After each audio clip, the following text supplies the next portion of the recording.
जलियांवाला बाग हत्याकांड का प्रमुख कारण रहा भारत में पनपती हुई राष्ट्रवाद की विचारधारा को रोकना। भारत में पनपती हुई एकता की विचारधारा को रोकने के लिए, भारत में क्रांतिकारी विचारधारा को रोकने के लिए, मतलब भारत के एक राष्ट्रवाद की परिकल्पना को रोकने के लिए ही एक ब्रिटिश हुकूमत के द्वारा जानबूझकर की गई साजिश थी। ये हम नहीं, ये बोले थे सीएफ एंड्यूज। ये हमने नहीं बोला, ये सीएफ एंड्यूज ने कहा। ये एक ऐसा राजनीतिक षड्यंत्र था जो जानबूझकर कराया गया हत्या कांड था। ये बात कहा था सीएफ एंड्यूज ने। एक जबकि महात्मा गांधी ने कहा जलियांवाला बाग हत्याकांड पूरे तरीके से निर्जलता भरा है, मतलब पूरे तरीके से इतना इसमें निंदा है कि निंदा करना भी निंदा का अपमान होगा। हर इतिहासकारों ने जलियांवाला बाग हत्याकांड का अपना अपना कॉन्सेप्ट दिया है और उसके लिए पहले हम कहानी समझते हैं। ये कहानी उस समय की थी। लंदन हाई कोर्ट के न्यायाधीश, लंदन हाई कोर्ट के न्यायाधीश, लंदन हाई कोर्ट के न्यायाधीश का नाम था रॉलेट सिडनी। न्यायाधीश का नाम क्या था? Rowlatt Sydney. ये कहानी है सन 1918 की। सन 1918 में उन्होंने स्पष्ट कर दिया था कि भारत में लगातार क्रांतिकारी विचारधारा बढ़ रहा है, क्योंकि सन 1916 में हमने होम रूल आंदोलन कर दिया। किसके खिलाफ? अंग्रेजों के खिलाफ। एक वहीं अगर बात करें सन 1617 में हमने चंपारण सत्याग्रह किया अंग्रेजों के खिलाफ, और सन 1918 में हमने अंग्रेजों के विरोध में खेरा आंदोलन किया। पूरे भारतीय इतिहास में पहली बार ऐसा हुआ कि 3 बार आंदोलन हुआ और तीनों बार भारतीय क्या हुए? सफल। निश्चित तौर पर से अंग्रेजों को यह बात पता चल गया कि भारतीयों ने सफलता का मूल मंत्र जान लिया है, और इसे रोकने के लिए, इनकी विचारधारा को रोकने के लिए एक इस प्रकार का जख्म देना होगा कि जब इसका इतिहास भी दोहरा जाए तो दर्द से चिल्ला उठे।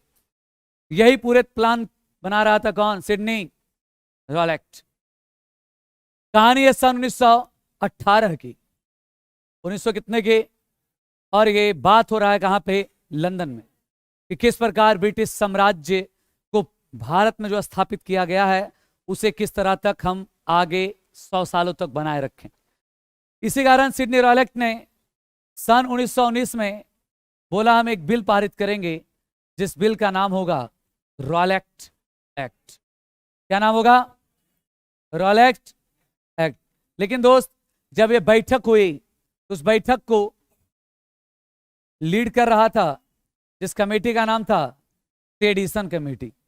जो यहां है वो कहीं नहीं। एक निश्चित तौर पर से आपको वो कंटेंट मिलेंगे जो भारतवर्ष के किसी भी यूट्यूब, ना तो ऑनलाइन ना ऑफलाइन प्लेटफॉर्म में मिलेगा। वो डायरेक्ट आपको प्रतियोगी परीक्षाओं के एग्जाम में मिलेगा। मतलब जो ये सबमिट हो रहा था, ये कौन सा कमेटी कर रहा था? Sedition committee. और सेडिशन कमेटी के अध्यक्ष कौन थे? Sydney Rowlatt. क्या नाम था? Sydney Rowlatt. एक और ये इलाहाबाद हाई कोर्ट के, सॉरी, लंदन हाई कोर्ट के क्या थे? न्यायाधीश। और सन 1919 में बनाया गया रॉलेट एक्ट, और इसे पारित कर दिया गया 18 मार्च 1919। 18 मार्च 1919 को पारित कर दिया गया रॉलेट एक्ट। और यही बात पता चला महात्मा गांधी को लगा, जहां अंग्रेजों ने इनसे वादा किया था कि स्वतंत्रता जब फर्स्ट वर्ल्ड वॉर खत्म हो जाएगा तो निश्चित तौर पर से हम आपको संविधान लिखने की अनुमति देंगे और कुछ पार्ट संविधान का हम आपको देंगे जिस पर आपका अधिकार होगा। गांधी जी को लगा कि अंग्रेज हमारे समर्थन में आके कोई बिल लाए होंगे। इस बिल का नाम क्या होगा? रॉलेट। गांधी ने पूछा ये क्या है? तो अब इस बिल का उद्देश्य क्या था समझिएगा। इस बिल का उद्देश्य था भारत में राष्ट्रवाद की विचारधारा को रोकना, भारत में एकता को रोकना, और जो भारत में क्रांतिकारी गतिविधि के लोग हैं, जिस प्रकार तिलक और लाला लाजपत राय टाइप के लोग, एक जो कहा करते थे आजादी वो भिक्षा नहीं जो मांगने से मिलती है, आजादी हमें क्या करना होगा? छीनना होगा। ऐसे विचारधाराओं को रोकने के लिए कौन सा एक्ट बनाया गया था? Rowlatt act. क्लियर बात है। रॉलेट एक्ट का उद्देश्य क्या था? भारत में राष्ट्रवाद, एकता, क्रांतिकारी विचारधारा पे पूर्णतः प्रतिबंध लगा देना। ठीक, तो गांधी जी ने पूछा ये है क्या, समझाओ तो कहा गया रॉलेट एक्ट का मतलब ना अपील, ना वकील, ना दलील, ना अपील, ना वकील, ना दलील। गांधी ने कहा ये क्या है? ना अपील, ना वकील, ना दलील, मतलब तो अंग्रेजों ने कहा, और उस समय भारतीय जो वायसराय थे, उस समय भारतीय वायसराय थे चेम्सफोर्ड। कल जीडी के एग्जाम में एक शिफ्ट में दोनों क्वेश्चन आ गया था, चेम्सफोर्ड वाला भी और एक क्वेश्चन और था कल के सेट का। कल जब क्लास ले रहे थे आप सबको 11 बजे का, तो उसी टॉपिक का 2 क्वेश्चन जीडी में आया था। एक चेम्सफोर्ड वाला था, एक याद नहीं आ रहा कोई, 2 क्वेश्चन था। ठीक, तो कहा गया ना अपील, ना वकील, ना दलील। तो गांधी जी ने क्या कहा आखिर है क्या? तो कहा गया अंग्रेजों के द्वारा अगर इसमें किसी भी व्यक्ति की गिरफ्तारी हो जाती है, गांधी ने पूछा क्यों गिरफ्तारी हो जाएगी? तो कहा गया कि रॉलेट एक्ट में एक कानून बनाया गया है, मार्शल लॉ। कौन सा लॉ? देख, तो पूछा गया मार्शल लॉ क्या होता है? तो कहा गया मार्शल लॉ के तहत किसी भी व्यक्ति की अगर गिरफ्तारी हो गई, अगर तुम्हारे मुगल सराय में अगर मार्शल लॉ लगा है, तो कोई भी भारतीय व्यक्ति 2 से अधिक एक साथ नहीं घूम सकता है।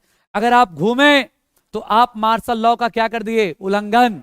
और जिसके तहत अगर आपकी गिरफ्तारी हो गई, तो अब आपका ना तो वकील होगा, ना तो अपील होगा, ना तो दलील होगा। मतलब उस दिन आप अपराधी हो गए। मतलब आपके शहर में अगर मार्शल लॉ लग गया, तो आप शहर से बाहर नहीं जा सकते, यहां तक घर से बाहर नहीं निकल सकते, मतलब कर्फ्यू। अगर गिरफ्तारी हो भी गई तो तुम रिहा नहीं हो पाओगे। क्या